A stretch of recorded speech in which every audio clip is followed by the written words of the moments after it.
Welcome to Trading Day, 48 hours before the deadline. We're on tomorrow night at 5 p.m. and then for the finale on Wednesday night from 7 p.m. Analysing all 18 clubs. Let's get straight into it after a big day. David King and Lee Montagna, welcome to you. We'll get your thoughts soon. Ralphie, there's been some movement. Bring us up to speed. G'day, guys. Patrick Lipinski is officially a Collingwood player after the Pies gave up pick 43 to the Dogs. Peter Laddams has nominated Sydney as his club of choice, so let the haggling begin between Port Adelaide and Sydney. GWS had interest in Chad Wingard, so a decade after he told the Giants to get nicked when they threatened to draft him, he has again rebuffed them today with some great social media swag. He will not be going there. And the late breaker, the big one. Now, Rory Lobb's manager, Colin Young, is adamant tonight the Lobb deal is dead. It is dead in the water. He says it is off given the size of the deal from GWS. Now, I've just spoken to Colin Young. He says it's off. As far as I know, there is no coming back from this. These deals don't come up very often, and I thought it could be a win-win for all parties, but we just couldn't get it done. He tells me that Lobb was prepared to take a significant pay cut, but it just wasn't going to happen. The GWS deal was not significant enough, not only in terms of money, but also tenure. So he says no negotiating position, no bargaining position. This deal is just done. He will play for Fremantle next year. What do you think it means to the GWS window? Well, look, I think it's a blow to the Giants, but they've got other options. So ideally they would have liked it. Feels like they need another key forward. So they're looking at it without Finlayson now. They're relying on Himmelberg and Jesse Hogan, which probably leaves them a bit light on for size in that forward half. But I still think they've got other options if they don't get Lobb, because they've got three pure ruckmen on their list with Kieran Briggs, Matt Flynn and Braden Pruce, who we haven't even seen yet. So maybe the option for me is one of those. They can play the two of them in the same side, Kingy. Maybe have one playing as a full forward, whichever one they think's got the best forward craft, and another one playing in the ruck. And maybe that way they still get that extra big beast in the goal square that can take a bit of the workload off Jesse Hogan and Himmelberg. They've put some time into Jake Riccardi as well. He's another wild card that could just strike. I mean, his first couple of games were really exciting. Hit the scoreboard, but I don't think they're that far away. Why are we worrying about their window so much? I think they were that far away from.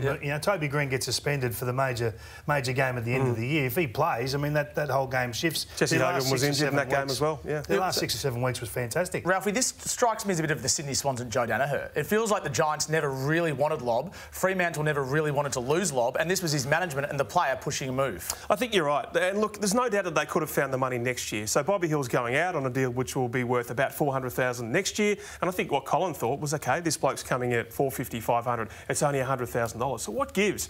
But I think they've signed up a lot of their players in clearly in Hopper and Kelly and Taylor this year and Canelio the year before. Clearly they didn't have money in the next few years. They've had to back end some deals as they've been able to do for so long, and it just didn't work from their finances. The biggest question of all time is how did Lobb achieve $700,000 a year from Fremantle for any given year, let alone a 4 or 5 year contract? He's probably been the luckiest player in the competition. So he had one great year and he got very well paid. Great year?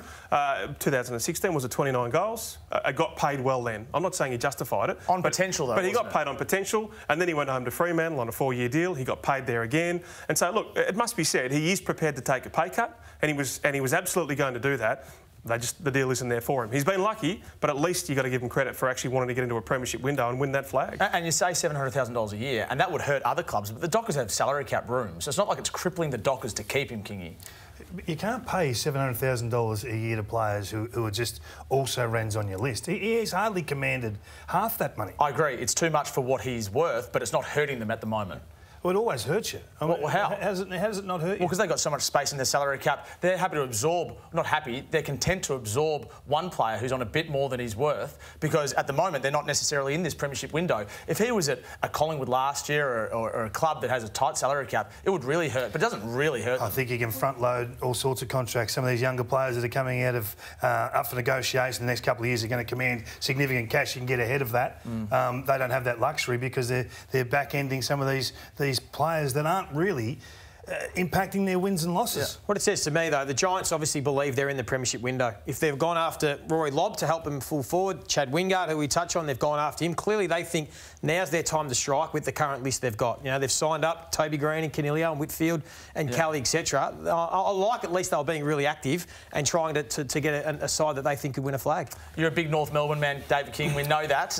What are your thoughts on them knocking back a trade that would have given the Adelaide Crows pick 1? Yeah, well, let's talk about what it is, because it's all about Jason Horn. Everyone says pick 1. Let's call it what it is. It's Jason Horn. It's not a Godfather offer So step through it. So I'm hearing different reports and it's frustrating to hear. This is exactly what it is. So they're asking the Kangaroos to give up Jason Horn, a generational midfielder. You said the other night, clearly the best player in this draft by some margin. So they'd give up him and they'd get the Adelaide's pick 4 this year, which effectively will be pick 6 with the 2 bids that are going to come in for Dacos and for Darcy. They get next year's first round from Adelaide, which on this year's ladder position will be pick 4, an unknown. We don't know whether that's going to slide or what that's going to do.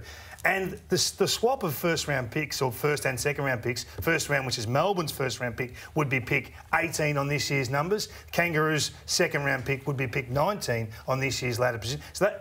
So pick 19 becomes pick 18. You go 1 spot. So effectively, you give up the star from this year and pick up probably 1 extra player in the first round early next year. It's hardly a Godfather offer. I think it's posturing. I think the Adelaide Crows now have the luxury in a couple of years' time to say to Jason, hey, listen, we offered 3 first-round picks for you. Never going to get the deal done. Matter of fact, if the Kangaroos had done that deal, you'd be ringing those guys in the recruiting department or the list management department and you'd be saying, leave your keys at the door on the way out. that is just not how you rebuild a list. So not surprising. I would be staggered if they don't come with another offer. Yep. There's plenty of time to do that before the draft, but that's just not going to get it done. So here's how it's been put to me. Now, North Melbourne basically said to themselves, this bloke's bulletproof. You know, he might not be Judd or Hodge or Dangerfield, but on face value, that's how good his junior year has been. So this is their equation. Imagine walking into Arden Street every Monday morning for the next 15 years. Watching him play. We passed that bloke. Now, some of us have had nightmares about Tambling versus Buddy. You know, that's the kind of equation they considered. Yeah. So the Richmond offer, the second offer that was put to them, 7, 15, 26 and Coleman Jones, who you're getting anyway.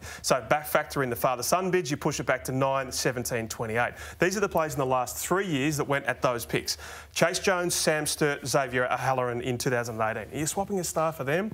Liam Henry, Brodie Kemp, Josh Worrell last year or the year before last, and last year Archie Perkins, Ollie Henry, Sam Berry. All very nice players. You want the generational star, the talent, and Kingy, you want to keep your job as a recruiter.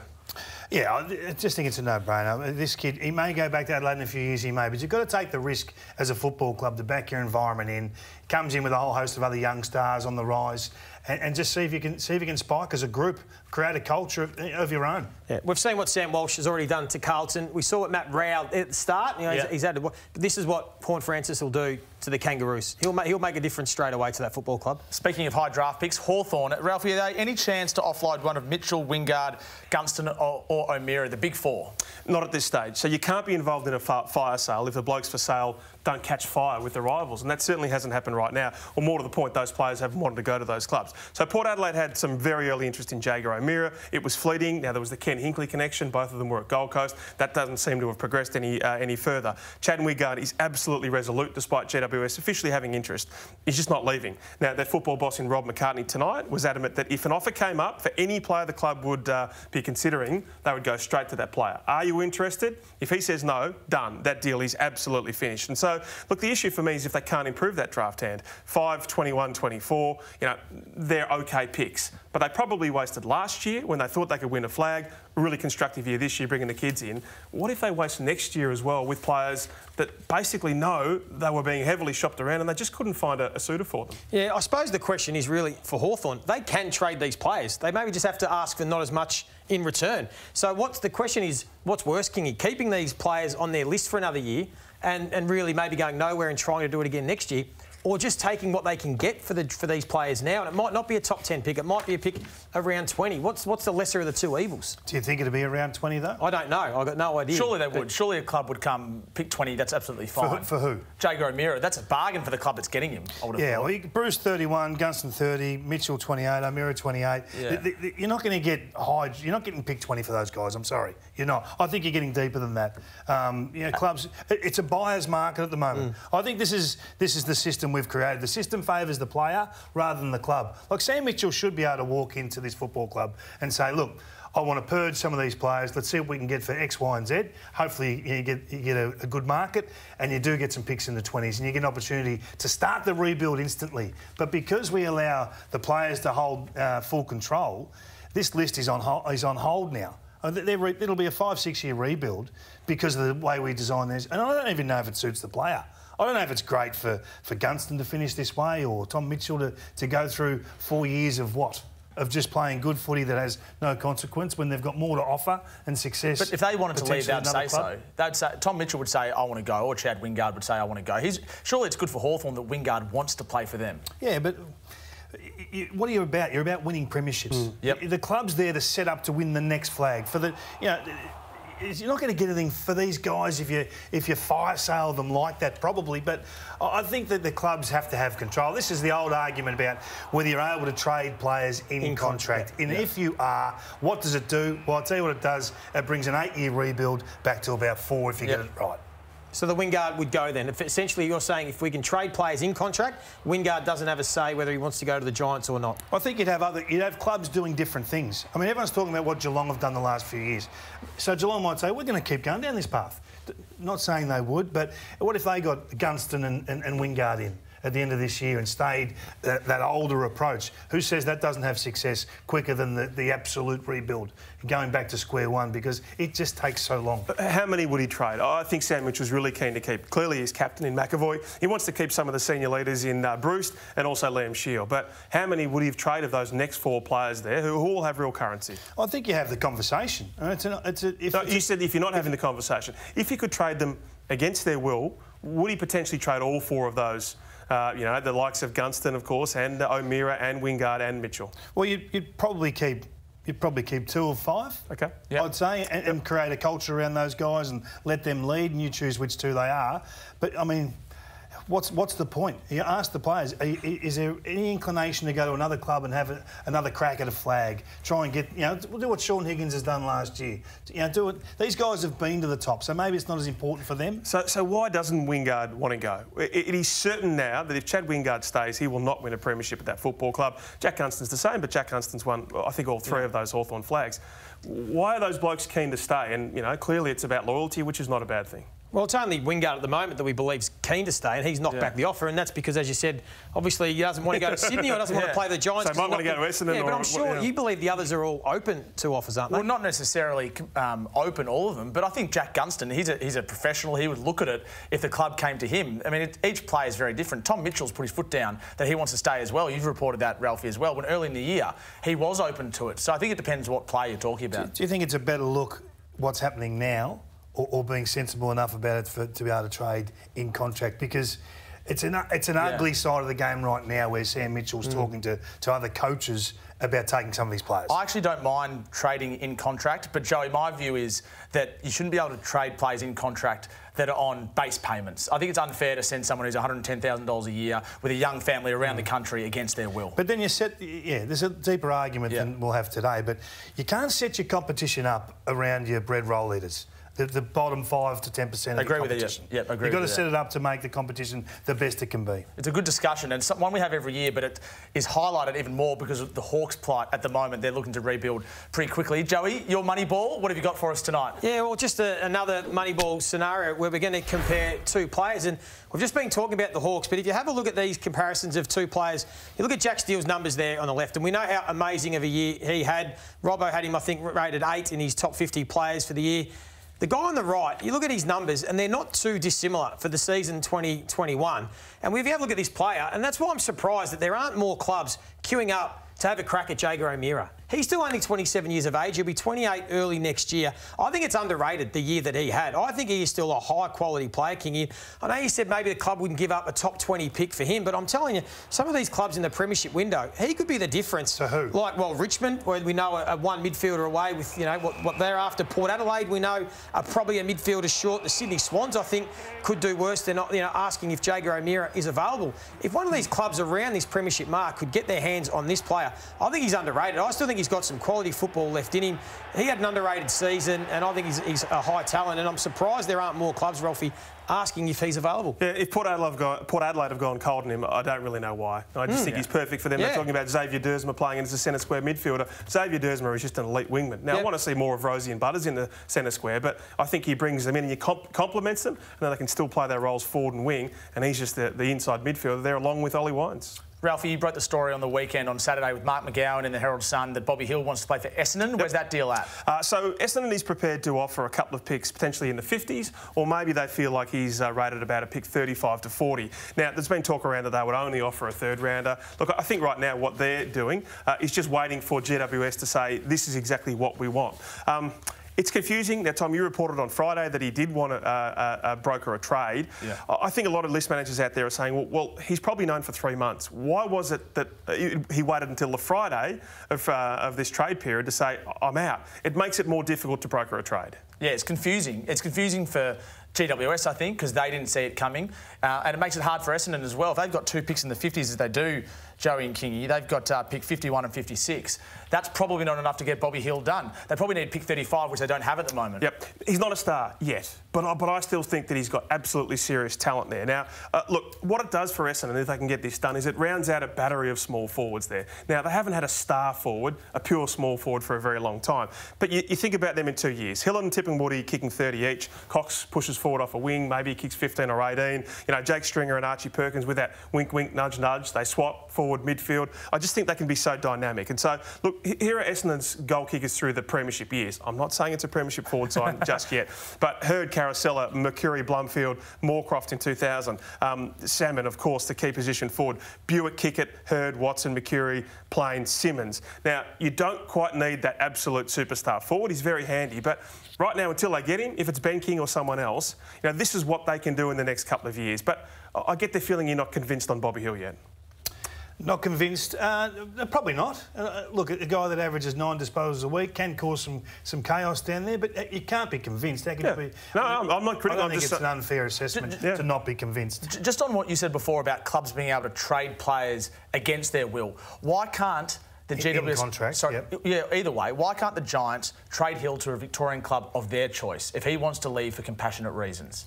Well, that's the argument, isn't it? I mean, you have to please the player at the moment. So if you trade in contract, you don't have those discussions. Yeah. You just get the deal done. Yeah. And just on that one as well, Colin Young 20 minutes ago, he said, you think we didn't talk to all the Victorian clubs? Now, clearly, there were 3 suitors. Essendon made the most sense. Essendon were a club that were prepared to broker a trade. So, look, I know in theory, if you could get a better trade from someone else, but I think Essendon was the club that was prepared to pony up. What's the max? What's the ceiling for Bobby Hill? Well, I think he's got the talent to be a dangerous small forward, but like a lot of those small forwards, it's very hard to play consistently high. I mean, Tippingwoody's a great example. He's a terrific player at his best, but that role is quite hard to play. But I agree with you, Ralphie, with the Essendon forward line. I think we've seen it with the teams that played in this year's grand final. I don't think necessarily any longer you need the superstar key position player to kick 100 goals, 80 goals that we've seen in the past. I think now with the way that teams play, King, if you play a high turnover game, you can create different avenues to goal. You look at the Melbourne forward line, the Western Bulldogs forward line. If you've got an even spread of players, you can still win premierships without having a superstar key position player. So maybe that's the path the Bombers go down if they can't get Ben King. Do you think they should be saving their cash to land a key position power forward? Well, I think it helps if you've got that flexibility, absolutely. Yeah. So 400,000 is a lot for a small forward that we haven't seen. We haven't seen much, you know, high level of consistency. He hasn't destroyed games. No. He may do it, but he hasn't just yet. There's no contract, so there's no trade offer yet from Essendon to the Giants, but we expect that to come over the next 24 or 48 hours. Pat Lipinski found a new home today, Ralphie. That's right, a lot of haggling. Now, I think Western Bulldogs want to pick 36. They were prepared to give up a couple of pick 50s. In the end, 43 seems about right, given he just hasn't played a lot of football. So, look, his VFL stuff is absolutely off the charts amazing. I know that sounds funny, but this is what the Collingwood Footy Club thinks he can be in the midfield. So he'll play a little bit of inside midfield, he'll play a little bit of wing. You know, he was probably pushed out to the wing by the Western Bulldogs. He just wants to play footy, and I think he's a really serious addition to that midfield there with Nick Dacos coming in. Josh Dacos was probably just okay this year, but with Sidebottom and Pendlebury and Adams and DeGoey, who now is a bona fide midfielder, their midfielder is going places with the likes of Reece McGuinness and Caleb Poulter and even Finn McRae. They've got some depth in that midfield. Well, it's a perfect Moneyball selection. You're getting a talented player at pick 43 that you can speculate with. You know, he's got a high ceiling. Whether he reaches that level, we'll find out, but it's worth it. That's worth a shot. So I like it from Collingwood. I'm surprised. He's 190 centimetres, so he's got the flexibility to play in a number of spots, as you touched on, Ralphie, so it's a good get by the Pies. And he played 11 games this year, so they just want to play these guys. They want to find out how good they are themselves personally. So his best game for the year was against Collingwood, so no surprise. Didn't the Dogs offer him 3 years and he said no? Yep. So he just wants to play. And Coleman Jones had a great game too against, I think, the North Melbourne Footy Club, so it's amazing how that happens. This is the greatest mystery in football. I want you to solve it for me. How is it that Mason Cox, the tallest player in the competition, cannot be a good or even a very good AFL ruckman? So this year he played 7 games, 23 total hit-outs. Last year he played 11 games, 34 total hit-outs. We know it's because of Brodie Grundy. He attended 1 in 50 centre bounces for the Pies this year. So surely he's a better option for the Pies than for the St Kilda than, say, Paul Hunter. Brisbane think that Darcy Fort's their man to play alongside Oscar McInerney. This bloke is going to a good home for free. There are no takers. Probably signs with Collingwood. Why is it that he can't play ruck? I've got no idea. It's a mystery for a reason. I mean, he's had opportunity, and for whatever reason, he hasn't taken those opportunities. And this is the problem. You become a bits and pieces player. You never lock down a position as such. And yeah, it's a shame for Mason because he can do some things. Deep forward, he's been more of a challenge than he has in the ruck. I'm not sure their clearance work has ever been absolutely marquee. But just because you're tall doesn't mean that everyone should chase you, John. Gives you a pretty good chance, though. All right, hello to Mason Cox. I'm sure he's watching from the USA on Trading Day. Now, November 24, it is the AFL National Draft, and you can watch it right here on Fox Footy. We talk about the players, but we should mention the families who ride every bump of the roller coaster that is a young man's football journey. Right around Australia right now, are right on the edge of their seats. Well, they are. With pick 2, the Adelaide Crows have selected Riley Philthorpe from West Adelaide. He got mauled on the couch there a moment ago. The family went crazy. With pick 17, Oliver Henry from the Geelong Falcons. With pick 9, the Essendon Football Club have selected Archie Perkins from the Sandringham Dragons. A wonderful smile there and a tear in the eye. Western Bulldogs have matched the Adelaide Crows' bid for Jamara Ugelhagen from the Oakley Chargers. What a moment. What a special, beautiful moment. Oh, it is. Look, those pictures are just absolutely brilliant, aren't they? The emotion, it gets to work very shortly, but what a moment for the family.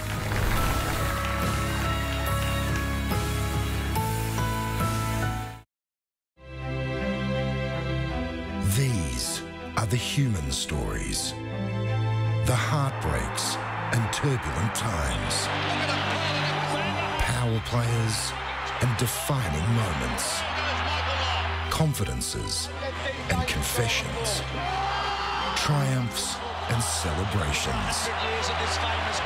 These are the stories of the Bombers. That'll be great to watch on Fox Footy. The Bombers' story of a great club, 8-part doco, begins Tuesday, October 19 at 7:30 p.m. Ralphie, some news today out of Geelong. Tyson Stengel's found a new home. That's right. My colleague Mark McGowan has reported that it is his club of choice and he is a delisted free agent after a magnificent SANFL season. So, look, he will get there. We're not sure of the deal yet. His goals in the finals, three bags of 3 goals in the SANFL, pure fall-of-the-ball goals, Crummer's goals. He doesn't need to get beautiful delivery like Gary Rowan. He just invented them. They were fantastic. It was like the Cracker Brothers. So, if you're Chris Scott, I think you just invest in him. You know, every time you can play him instead of Gary Rowan there.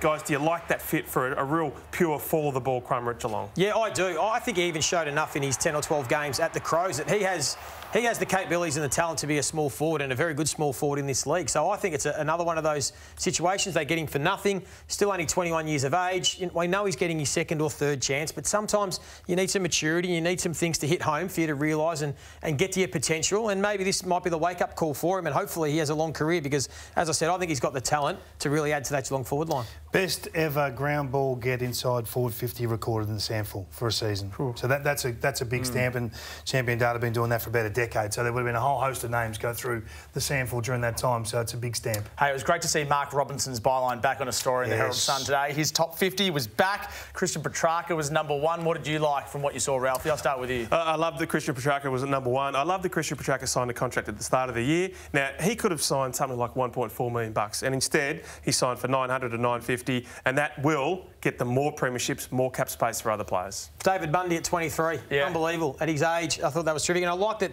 he put Paul Seedsman in his top 50 as well. I thought he had an underrated year at the Crows. He was in at 47. I like that one from Robbo. What I didn't like is that Robbo's supposed to be having a spell. He's getting his blood pressure through the roof, get all the feedback on the top 50. But no, he did a great job. 14 defenders in his 50, which I thought was great recognition. He had Wingman in there. Seedsman obviously made it. And obviously McCluggage. Darcy in there from Freo. So it was a good balance, I should say. I love Tuke Miller at 10. I think that's a great selection from Robbo. Yep, and in Robbo's question and answer, the fire was in the belly. He strafed a couple of people as well. I just thought he just showed it. He's ready to come back from round 1 next year. I just say, Robbo, a little bit. I would have had Jake Stringer higher. Robbo, you had him at 14. I reckon Jake Stringer's borderline top 10. No but that's Dusty, all right. no Dusty, no Dangerfield, no Fife. No, the big names. Yeah, No, Dusty's interesting. Dusty had a good year. He's having an off-season, Robbo, and he's still picking fights. and doing it very well as well. Dusty had a good year. Yeah, Dusty had a great year. 5'6", 6'21". Ralphie, can't have him in. any trades tomorrow?